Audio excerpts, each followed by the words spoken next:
La mission de supervision et de suivi et évaluation de la campagne agricole 2020-2021 dans le sud du pays s'est achevée hier. Pala et Bangor, dans le Moïkibi Est et Ouest, ont constitué la dernière étape.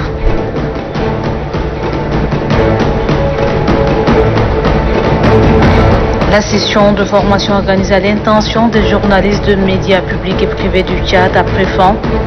3 jours ont permis aux journalistes d'échanger autour du concept lié aux violences faites aux femmes et filles.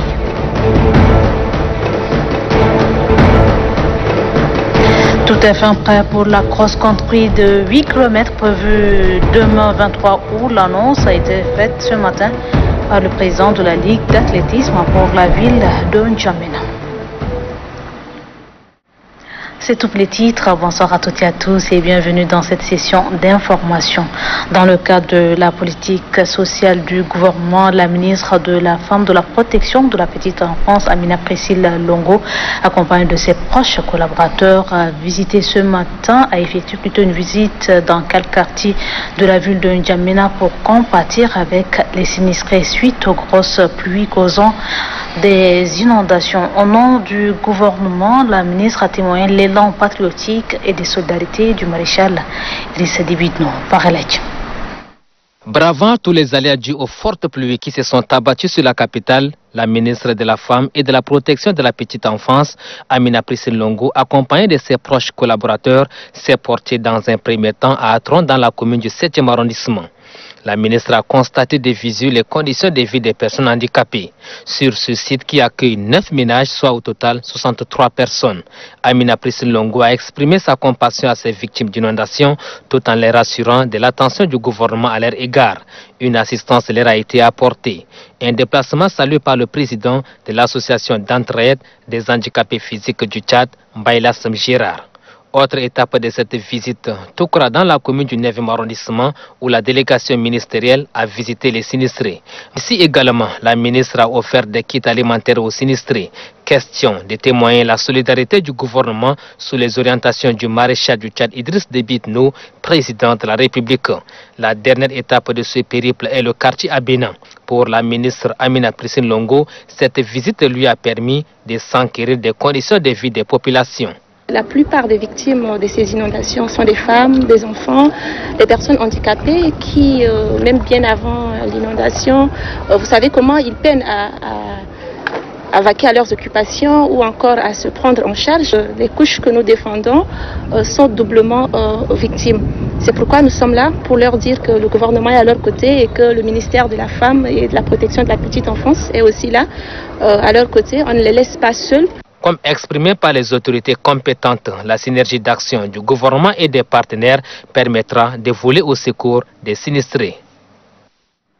La mission de supervision et de suivi et évaluation de la campagne agricole 2020-2021 conduite par le ministre de l'Agriculture, Abdoulaye Diar, dans le sud du pays s'est achevée hier. Pala et Bangor, dans le Moïkibi Est et Ouest, ont constitué la dernière étape. Ghislain Tianikoudou.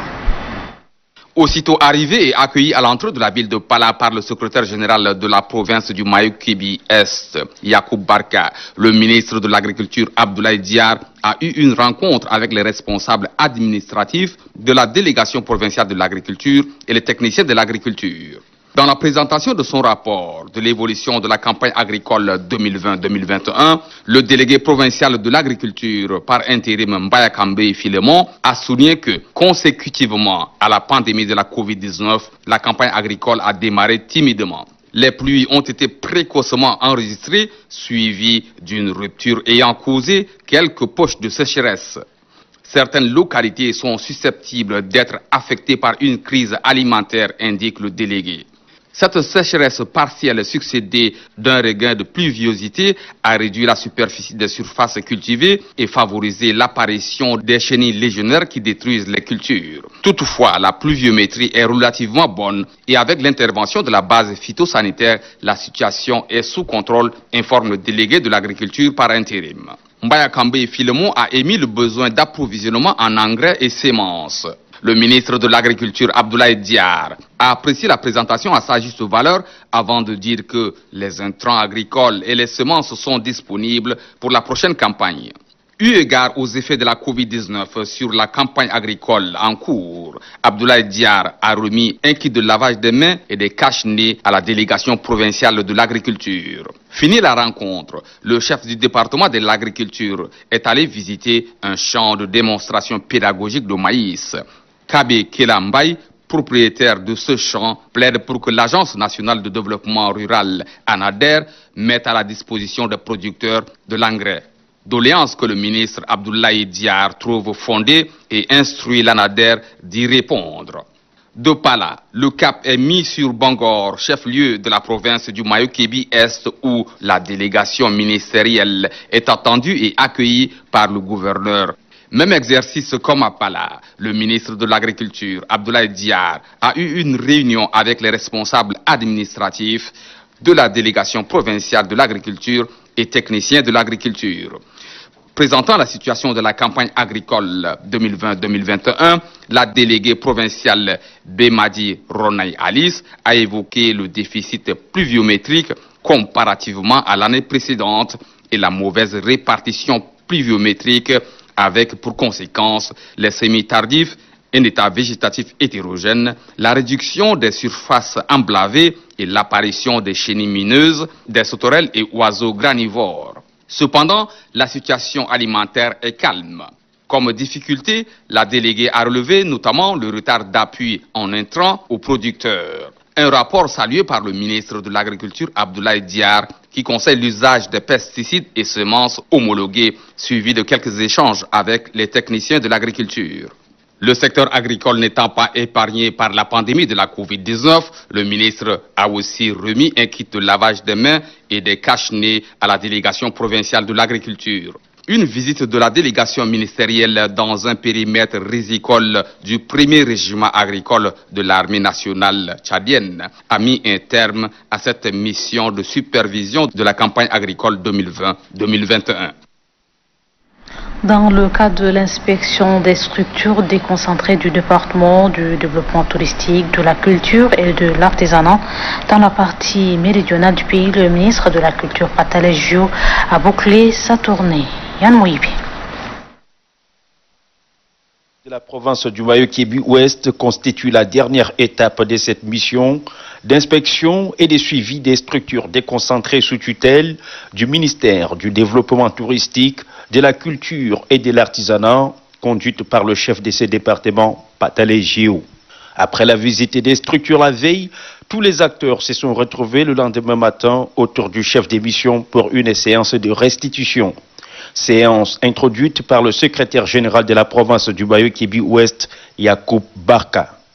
Mais avant les discussions, une minute de silence a été observée en mémoire d'un des chefs de service décédé il y a quelques jours seulement. Dans les échanges, il ressort que la province du Mayo-Kébi-Ouest compte de nombreux merveilleux sites touristiques qui ne sont pas mis en valeur. L'hôtel des chasses, dont la construction est achevée depuis belle lurette, n'est toujours pas réceptionné. Les autres structures, telles que la Maison de la Culture, d'ailleurs communautaire, et l'agence du Budra, éprouvent les mêmes difficultés que celles évoquées dans d'autres provinces. Les responsables de ces structures espèrent que la visite du ministre des tutelles permettra de résoudre certains de leurs problèmes. À entendre le ministre Patale Jio, toutes les difficultés énumérées ne seront pas rangées dans les oubliettes. Il promet que des actions seront entreprises pour la bonne marche de toutes ces structures. Mais pour que cela fonctionne, tous les acteurs doivent apporter leur contribution, y compris les artistes. Nous allons demander aux artistes de s'organiser pour avoir ce qu'on appelle des plans d'action annuels. Nous allons centraliser tous ces plans, des actions importantes, des actions nécessaires, nous allons les retenir. Ces actions vont être financées. Donc on ne doit plus sortir l'argent et donner aux artistes comme ça. Donc on doit juger les artistes selon leur création.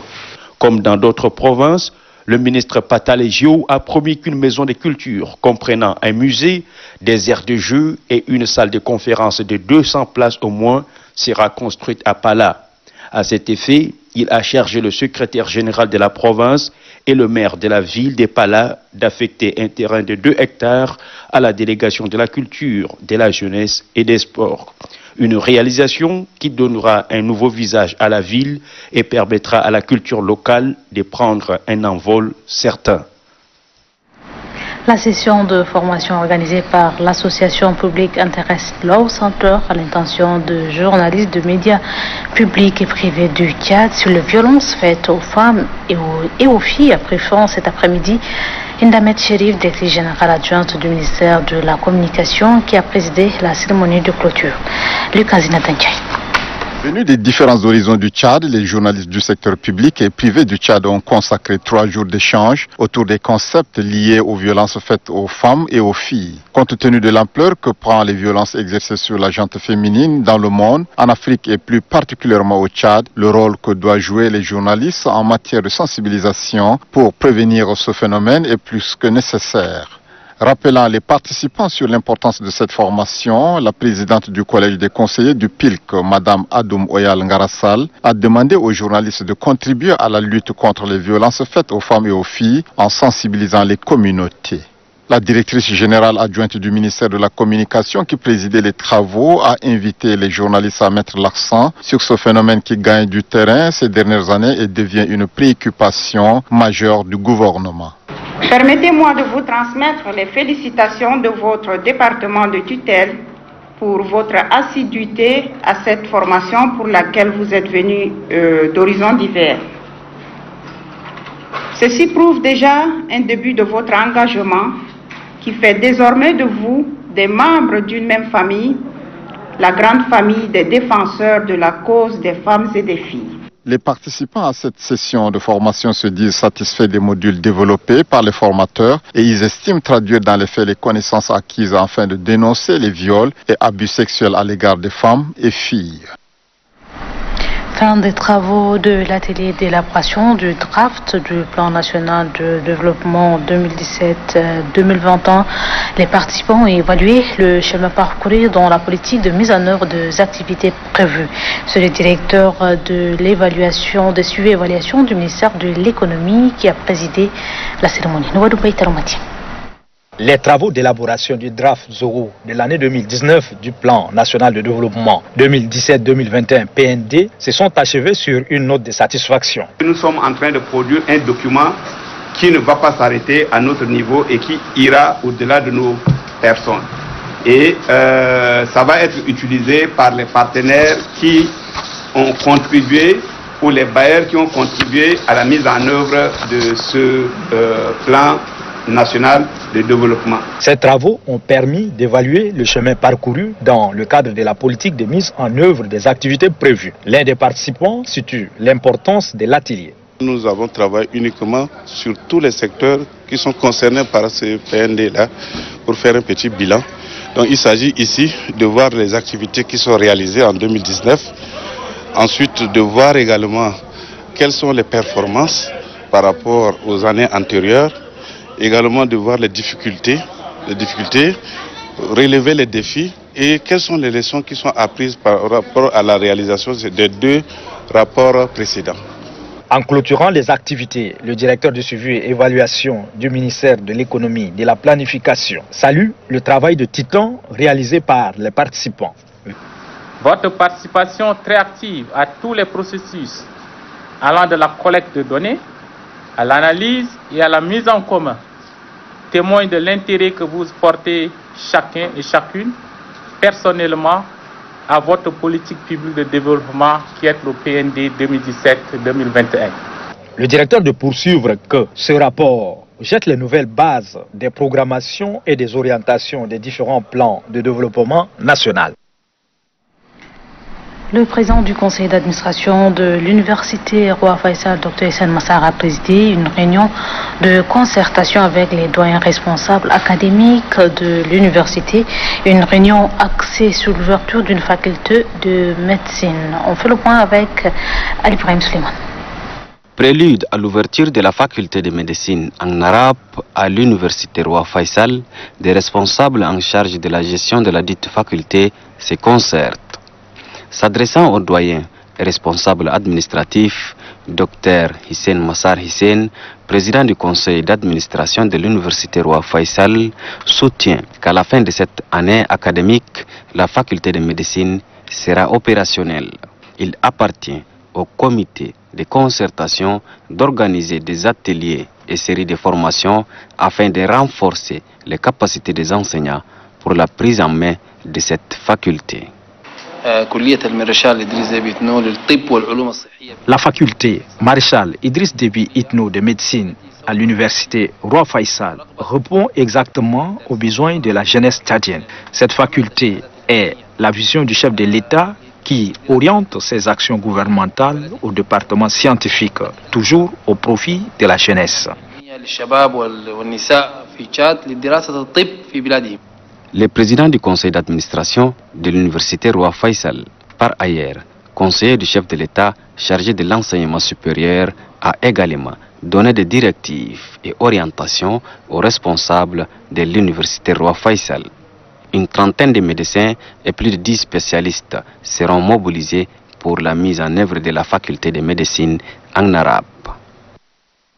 Les épreuves écrites du baccalauréat de l'enseignement du second degré session d'août 2020 se sont achevées ce samedi 22 août. En attendant la correction prévue pour ce lundi 24 août, la plupart des candidats affirment que les sujets sont abordables. Au niveau de l'ONEX, le jury s'est réjoui du bon déroulement des épreuves. Après une semaine de composition, les candidats au baccalauréat de l'enseignement du second degré des séries littéraires et scientifiques viennent de finir ainsi avec les épreuves écrites. Pour bon nombre de ces candidats, les sujets sont abordables, malgré la situation sanitaire qui n'a pas permis d'achever le programme de l'année scolaire. Pour celui qui a bien appris ses leçons dès le début, le sujet était abordable. Le sujet était vraiment de niveau terminal et c'était bien passé. Je reconnais d'avoir fait un bon travail. J'ai bien travaillé et les sujets aussi étaient abordables. On attend la correction pour les résultats et j'espère que ça serait positif. Au niveau de l'Office national des examens et concours du supérieur ONEX, les jurys se réjouissent du bon déroulement des épreuves en dépit de la situation due à la saison des pluies.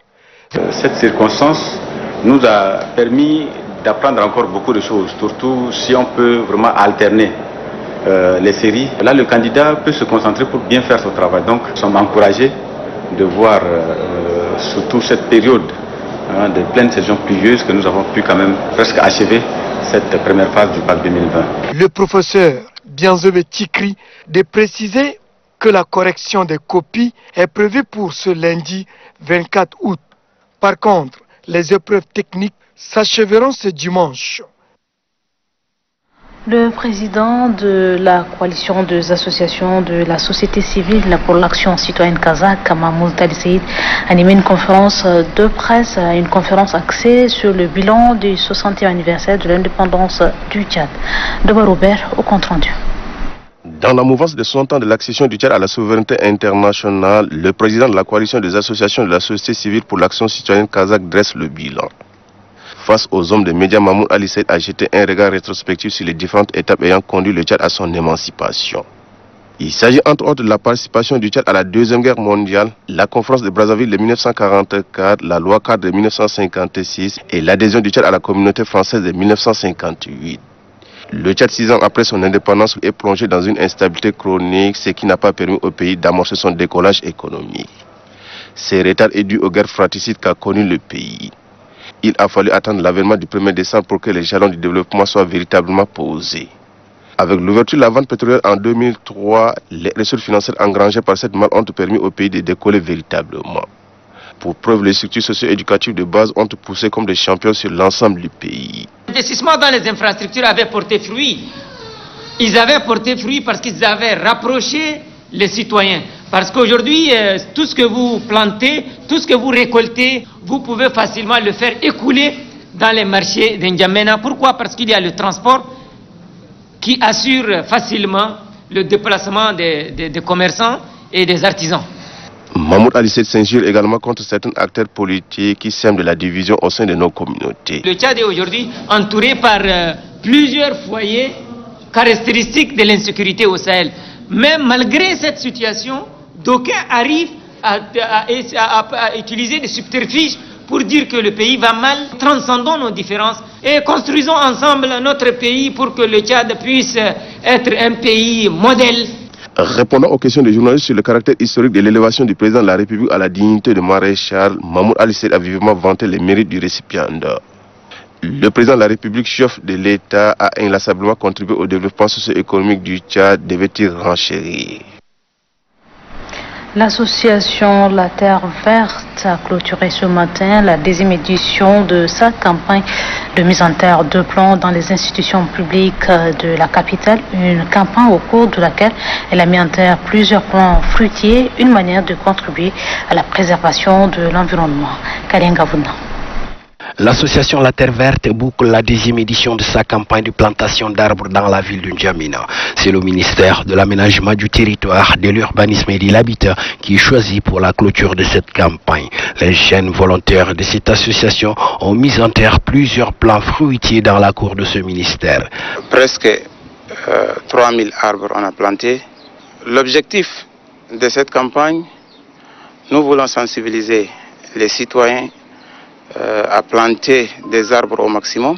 On encourage toutes les associations et d'autres ONG pour suivre nos pas à planter des arbres au maximum. L'arbre, c'est la vie. Le maire de la commune du 8e arrondissement, Fatime Abdoulaye Haya, a exprimé sa satisfaction de voir des jeunes s'intéresser à la préservation de l'environnement. Elle souligne que la commune qu'elle dirige est prête à accompagner tout projet de développement. Un an après sa mise sur pied, l'Académie de la langue arabe au Tchad lance officiellement ses activités au cours d'un point de presse. Le président de la dite Académie, professeur Ousmane Mahamat Adam, a mis l'accent sur l'objectif et la mission de l'Académie de la langue arabe au Tchad. Suivez. En date du 23 août 2019, s'est tenue une assemblée générale. Une assemblée générale regroupant les chercheurs et les enseignants de la langue arabe ici au niveau local, au niveau du Tchad. Et leur question, la question principale, c'est de voir donc la situation de la langue arabe au Tchad. Il y a un souci qui est partagé par l'ensemble de ces chercheurs, que la situation de la langue arabe véhiculaire dans la rue, les gens trouvent que donc sa situation est inquiétante. C'est comme ça que donc ils ont tenu une assemblée générale pour mettre en place un organe qui veille à la langue arabe du Tchad. D'après cette assemblée générale, ils m'ont choisi comme le président. Dans cette assemblée, il y a eu naissance d'une académie chargée de veiller sur la langue arabe au Tchad. L'académie a un but principal. Elle est née pour veiller à la langue arabe et chercher par tous les moyens pour son perfectionnement. Et les moyens sont multiples. Les principes de la langue arabe, par la voie de l'enseignement, la voie de presse et par les conférences et les recherches que les chercheurs vont le faire dans ce sens. Parlons sport avant de clore cette édition. Tout est fin prêt pour la cross-country de 8 km prévue demain, dimanche 23 août. L'annonce a été faite par le président de la Ligue d'athlétisme pour la ville de N'Djamena, Mamat Guémé, au cours d'un point de presse à suivre. Le parcours de la course est déjà bien établi et toutes les dispositions sont prises pour la réussite de cette activité. Cette course qui s'organise dans un contexte spécifique de coronavirus, exige le respect scrupuleux des règles barrières pour la protection des athlètes. À travers cette manifestation sportive, la Ligue d'athlétisme pour la commune de N'Djamena veut bien renaître aux athlètes le goût des compétitions, l'opportunité de jauger leur talent, car un athlète sans compétition est comme un arbre sans fruits. En même temps, cette course spéciale offre l'opportunité à la Ligue de détecter les meilleurs talents, les meilleurs athlètes de notre commune, aptes à nous représenter et de défendre valablement les couleurs nationales et capables de triompher de tous les adversaires. Animé par la ferme volonté de redonner le blason à l'athlétisme de notre pays, Le seul leitmotiv de la Ligue reste l'athlète, encore l'athlète et toujours l'athlète. Je lance un appel au public ndjaménois de sortir nombreux ce matin du 23 août 2020 pour encourager nos athlètes, car cette course est spéciale en son genre, au prix alléchant mis à compétition, qui varie de 150 000 à 1 million. Aux athlètes, je leur demande d'être sereins et combatifs, d'avoir un esprit sportif et de fair play. Voilà ainsi donc c'est la fin de cette édition. Merci à vous. Très belle soirée à toutes et à tous. Bonsoir et à demain, Inch'Allah.